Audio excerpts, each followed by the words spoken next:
Hi, ഇന്ന് നമ്മളൊരു വളക്കാപ്പ ഫംഗ്ഷൻ്റെ decor വർക്കും കാര്യങ്ങളൊക്കെയാണ് നിങ്ങൾക്ക് കാണിച്ചു തരുന്നത് കേട്ടോ.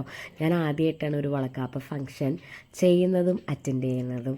അപ്പോൾ ശരിക്കും നമ്മുടെ നാട്ടിലൊന്നും ഇല്ലാതെ തമിഴ്നാട് സ്റ്റൈലൊക്കെയാണ്. പക്ഷേ ഇപ്പം നമ്മളെല്ലാം നല്ല നല്ല ആചാരങ്ങളും നമ്മളും ചെയ്യുന്നുണ്ടല്ലേ. അപ്പം ഞങ്ങളുടെ ഒരു ഫ്രണ്ടാണ് രേഷ്മ, അവളുടെയാണ് നമ്മൾ വളക്കാപ്പ ഫംഗ്ഷൻ നടത്തുന്നത്.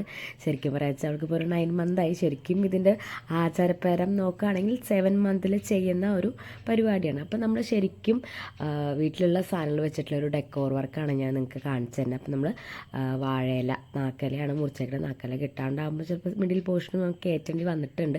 അപ്പോൾ അതെല്ലാം മുട്ടുസൂചി നമ്മളൊരു കയറ് കെട്ടി നമ്മളൊരു സാരിയുടെ മുകളിലാണ് മുട്ടുസൂചി കൊണ്ട് വാഴയില ഫിക്സാക്കി വെക്കണം. അപ്പോൾ ഒന്ന് ശ്രദ്ധിച്ച് വെച്ചാൽ നമുക്കത് ഫിക്സായിട്ട് കിട്ടും. പിന്നെ നമുക്കവിടെ കയ്യിലൊരു അരങ്ങുണ്ടായിരുന്നു, അത് അതേപോലെ വെച്ചു. പിന്നെ നമ്മൾ ഫാബ്രിക് പെയിൻറ്റ് കൊണ്ട് വളകാപ്പ് എന്ന് പറഞ്ഞിട്ട് എഴുതാണ്. അങ്ങനെ നമ്മുടെ വീട്ടിലുള്ള സാധനങ്ങൾ വെച്ചിട്ട് നമ്മൾ രേഷ്മിക്കൊരു വളകാപ്പ് ഫംഗ്ഷൻ നടത്തുകയാണ്. ശരിക്കും ഭയങ്കര സന്തോഷമാണ് കേട്ടോ. നമുക്ക് വാവയൊക്കെ വരാൻ പോവുക, വാവനെ കാണാമെന്നൊക്കെ പറഞ്ഞു കഴിഞ്ഞാൽ ഭയങ്കര സന്തോഷമല്ലേ. അപ്പം അന്ന് വാവയുടെ കുഞ്ഞിക്കാലാണ് നമ്മൾ ഡെക്കറേഷൻ വർക്കിന് വേണ്ടി വരയ്ക്കുന്നത്, വളകാപ്പെന്നും പറഞ്ഞിട്ട്. ശരിക്കും നല്ലൊരു ഫീലിംഗ് ഞാൻ ആദ്യമായിട്ടാണ് കേട്ടോ ഈ വളകാപ്പ് ഫംഗ്ഷൻ അറ്റൻഡ് ചെയ്യുന്നത് തന്നെ. അപ്പോൾ അതിൻ്റെയൊക്കെ എക്സൈറ്റ്മെൻറ്റ്. ഞങ്ങൾ ഫ്രണ്ട്സ് മാത്രമായിട്ട് ചുരുങ്ങുന്ന ഒരു ചെറിയൊരു ഫംഗ്ഷനാണ് രേഷ്മയ്ക്ക് വേണ്ടി ചെയ്യുന്നത്. പിന്നെ ബാക്കിയില്ല അലയ്ക്കും നമ്മളൊരു ഡെക്കറേഷൻ വർക്കിന് ഞാൻ ഫാബ്രിക് പെയിൻ്റ് അവിടെ ആക്കി കൊടുത്തു. പിന്നെ ബാക്കി ഞങ്ങളുടെ ഫ്രണ്ട്സൊക്കെ എല്ലാവരും വന്നു. ഞങ്ങൾ +2 ഫ്രണ്ട്സാണ്. ഞങ്ങളൊരു 14 വർഷത്തെ ഫ്രണ്ട്ഷിപ്പാണ് ഇപ്പോഴും നല്ല രീതിയിൽ കണ്ടിന്യൂ ചെയ്ത് പോകുന്നത്. പിന്നെ നമ്മൾ അവൾക്ക് വേണ്ടിയിട്ട് വളയൊക്കെ മേടിച്ച് കൊടുത്തിട്ടുണ്ടായിരുന്നു. രേഷ്മേനെ മാത്രം നമ്മൾ സെറ്റ് ചെയ്തില്ല, ബാക്കി എല്ലാ ഫ്രണ്ട്സും നമുക്ക് അവൾക്ക് കഴിക്കാനായിട്ടുള്ള ഫ്രൂട്ട്സും പിന്നെ കപ്പലണ്ടി മിഠായി, വള, അങ്ങനെയൊക്കെ കാര്യങ്ങളൊക്കെ ആയിട്ടാണ് കേട്ടോ ഞങ്ങൾ സെറ്റ് ചെയ്യണത്. അപ്പം നമ്മുടെ ഫ്രണ്ട്സും അവളുടെ ഫാമിലി മാത്രമായിട്ടുള്ള ഒരു ചെറിയൊരു സന്തോഷമായിട്ടുള്ള ഒരു വളകാപ്പ് ഫംഗ്ഷനാണ് നടക്കുന്നത്. ശരിക്കും ഡ്രാഗൺ ഫ്രൂട്ടൊക്കെ എന്ന് പറയാൻ വെച്ചാൽ എനിക്ക് അതിൻ്റെ ടേസ്റ്റ് കാര്യങ്ങളൊക്കെ എങ്ങനെയാണെന്ന് അറിയുന്നില്ല. പ്രത്യേകിച്ച് ഒരു വികാരമില്ലാത്ത പോലെ തോന്നും. പക്ഷേ നല്ലതായിട്ടുള്ളൊരു പ്രോട്ടീൻ റിച്ച് ആയിട്ടുള്ള ഒരു ഫ്രൂട്ടാണ്, നല്ല ഫ്രൂട്ടാണ് കേട്ടോ. അപ്പോൾ നമുക്ക് ഡ്രാഗൺ ഫ്രൂട്ടൊക്കെ നമ്മുടെ നാട്ടിലൊക്കെ ഇപ്പോൾ ഓരോന്നും വെച്ച് തുടങ്ങുന്നുണ്ട്. അപ്പോൾ നമ്മുടെ ഡെക്കോർ ഫംഗ്ഷനൊക്കെ കഴിഞ്ഞു. പിന്നെ നമ്മൾ സ്വീറ്റ്സൊക്കെ ഒരുവിധമൊക്കെ അറേഞ്ച് ചെയ്തു. അപ്പം നമ്മുടെ ഇന്നത്തെ ഞങ്ങളുടെ വളക്കാപ്പ് ഫംഗ്ഷൻ സെറ്റായി. അപ്പോൾ രേഷ്മയുടെ ഹസ്ബൻഡാണ് ആദ്യം വളയൊക്കെ ഇട്ട് കൊടുത്തത്. അപ്പോൾ ഭയങ്കര സന്തോഷമായി മക്കൾക്കായാലും ഞങ്ങൾക്കായാലും. ഞങ്ങൾ ആദ്യമായിട്ടാണ് ഇങ്ങനെ ഫംഗ്ഷനൊക്കെ അറ്റൻഡ് ചെയ്യണത്. അപ്പോൾ അതാ കുഞ്ഞാവിനൊക്കെ തട്ട് തലവണ്ണുണ്ട് ചേച്ചി പെണ്ണ്. അപ്പോൾ അതാ വളയൊക്കെ ഇട്ട് കൊടുത്ത്, നമുക്കും അറിയില്ല എന്തൊക്കെയാണ് ഫസ്റ്റ് സ്റ്റാർട്ട് ചെയ്യേണ്ടതെന്ന്. അപ്പോൾ നമ്മൾ വളയൊക്കെ ഇട്ടു. പിന്നെ മഞ്ഞളൊക്കെ ഇങ്ങനെ ചുമ്മാ തേച്ചൊക്കെ കൊടുത്ത് നമ്മൾ രേഷ്മയെ നല്ലൊരു വളകാപ്പ് ഫംഗ്ഷൻ ആക്കി കൊടുക്കുകയാണ്. പിന്നെ അവളുടെ അച്ഛനും അമ്മയൊക്കെ വന്നു. അച്ഛനും അമ്മയും അതേപോലെ സഹകരിച്ച് നമ്മളിതാ മഞ്ഞളൊക്കെ തേച്ച്, മഞ്ഞളൊക്കെ അമ്മ തന്നെ ചെയ്ത് വെച്ചിട്ടുള്ള മഞ്ഞളൊക്കെയാണ് കേട്ടോ. അപ്പോൾ നമ്മൾ നല്ല മഞ്ഞൾ തന്നെയാണ് അവൾക്ക് തേച്ച് പുരട്ടിയത്. പിന്നെ ഫോട്ടോസൊക്കെ എടുത്തു, നല്ല സ്വീറ്റ്സൊക്കെ അവിടെ വായിൽ വെച്ച് കൊടുത്തു. പിന്നെ അങ്ങനെ അവളുടെ റിലേറ്റീവ്സ് കസിനൊക്കെ വന്നു. അങ്ങനെ നമ്മൾ മഞ്ഞൾ തേക്കുന്നു, ഇങ്ങനെ വളകളൊക്കെ വെച്ച് കൊടുക്കുന്നു.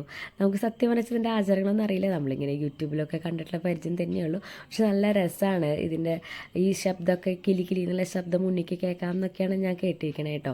പക്ഷെ നല്ല രസമാണ് ഇങ്ങനത്തെയൊക്കെ ഒരു ഫംഗ്ഷൻ ചെയ്യാമെന്ന് പറഞ്ഞാൽ തന്നെ. ഗർഭിണിയെ സംബന്ധിച്ച് അവരൊക്കെ ഇങ്ങനെ വെയിറ്റിംഗ് ആണ് നമ്മൾ വാവയെ കാണാനായിട്ട്. അപ്പോൾ പലതരം മൂഡ് സ്വിങ്സൊക്കെ ഉണ്ടാവും. അപ്പോൾ നമ്മളെല്ലാവരും കൂടെ ഒരു കൂട്ടായ്മയും കൂടിയാണ് ഇതിലൂടെ ഉദ്ദേശിക്കുന്നത്. നമുക്ക് എല്ലാവർക്കും കൂടെ നല്ല സന്തോഷത്തിൽ നല്ല ഉടുപ്പൊക്കെ ഇട്ട് നല്ല ഭക്ഷണമൊക്കെ കഴിച്ച് എല്ലാവരും നല്ല ഹാപ്പി ആയിട്ട് അവളെ തന്നെ മൈൻഡ് കൊണ്ട് ഒരുക്കാൻ നമുക്ക് സാധിക്കും. ഇങ്ങനെയൊക്കെ ഒരു ഫംഗ്ഷൻ നമുക്ക് കൂടുതൽ ഐതിഹ്യം ഇതിനറിയില്ലെങ്കിലും ശരിക്കും അവൾക്കിപ്പോൾ 9 മന്തായി. ശരിക്കും 7 മന്തിൽ ചെയ്യുന്ന ഒരു ഫംഗ്ഷനാണ്. പിന്നെ നമ്മൾ ട്രഡീഷണൽ ആയിട്ടുള്ള പലഹാരങ്ങളൊക്കെയാണ്, അച്ചപ്പം, കുഴലപ്പം ഒക്കെയാണ് നമ്മൾ ഇതിൽ വെച്ചിട്ടുണ്ടായിരുന്നത്. അപ്പോൾ നമ്മൾ എന്താ പറയുക, എൻ്റെ ഫ്രണ്ട് കൃഷ്ണേന്ദു.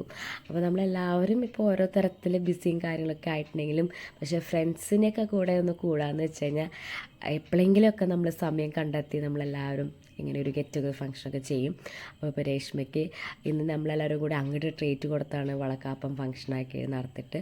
അപ്പോൾ നിങ്ങൾ ഞങ്ങളെ വളക്കാപ്പം ഫംഗ്ഷനൊക്കെ ഒന്ന് കണ്ട് ലൈക്ക് ചെയ്യുക, ഷെയർ ചെയ്യുക, സബ്സ്ക്രൈബ് ചെയ്യുക കേട്ടോ. അപ്പോൾ ഞങ്ങളുടെ കൊച്ചു കൊച്ചു ചടങ്ങുകളൊക്കെ നിങ്ങളൊന്ന് കണ്ടു നോക്കണേ.